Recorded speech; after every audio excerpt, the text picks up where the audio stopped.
Hello, today what I'd like to do is show you a brief tutorial of some of the differences of iOS 7. Chances are by now you've already upgraded to the latest version, but you might not be familiar with some of the new features. So I'm going to highlight 4 of those features. Now overall the look and feel is going to be a little bit different. You'll notice that a lot of the icons on here now have kind of a flatter look to them and a little bit brighter colors and things like that. Most of the functionality is the same, but as I mentioned, there's 4 things that are a little bit different that I'm going to point out. The first one is your control center. And to get to that, what you're going to do is swipe from the bottom of your screen up, and that's going to pull up your control panel. From here, over on the left-hand side, you can control your audio. So if you're listening to music in the background, you play, fast forward, rewind, you can adjust the volume. In the center section, there's some functions that normally you'd have to go in through your settings to get to, and now they made it a lot easier to see. The first one is airplane mode that will disable all your Wi-Fi and those types of things. Here is your Wi-Fi, so it's very easy for you to switch networks if you need to. You have your Bluetooth section right here. Here is a section that you can turn off your notifications, and then over here you can do your screen rotation lock. Down towards the bottom here, if you are working on AirPlay, maybe you're connecting to an Apple TV or to something that is AirPlay enabled, this will help you with that down here. This section here is a new feature called AirDrop. If you've been using a Mac, you're probably already familiar with this, but this allows you to share documents between devices by connecting through Bluetooth. Over on the right-hand side, you have an icon here that allows you to quickly access the timer. Over here, you can quick access to your camera, and here you can adjust your screen brightness very easily. So I'm just going to swipe that back down. Now, if I swipe down from the top, this is another feature here. This will give you quick access to your calendar for the day. It'll give you the date. You'll also see a list, if you do use your calendar, events that will show up on here.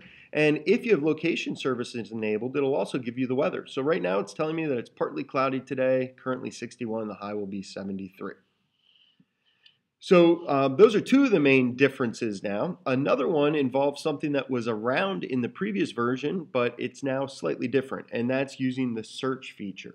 Previously, you'd have to swipe all the way to the left to get to the search menu. Now it's integrated into your home screen. All you have to do is swipe anywhere kind of in the middle of your screen down, and that will pull down the search and bring up your keyboard.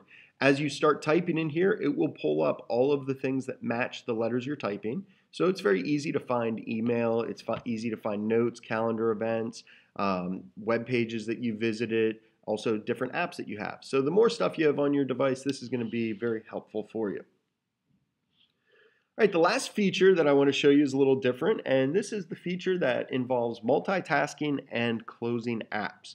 Now, you had this feature before in the previous version. You would either swipe up with 4 fingers or double tap your home button. You could still do the same thing, but now when I do this, it's going to give me almost a preview of each of my apps. You'll notice down at the bottom, there's an icon that tells you which app it is, and then you see this preview window above it. If you just slide it left or right, you can see all of your apps, and again, that preview is very helpful, so it might remind you what you're looking for. So this is a great way if you're multitasking to just go back and forth and click on the windows that you need, or if you want to go through and close any of your apps, which it's always a good thing to do, it'll enhance performance, or if you're having any problems with any of your apps, you're going to want to do this. All you do is take that preview and push it up off the screen, and it will just go away. So that will technically close the app.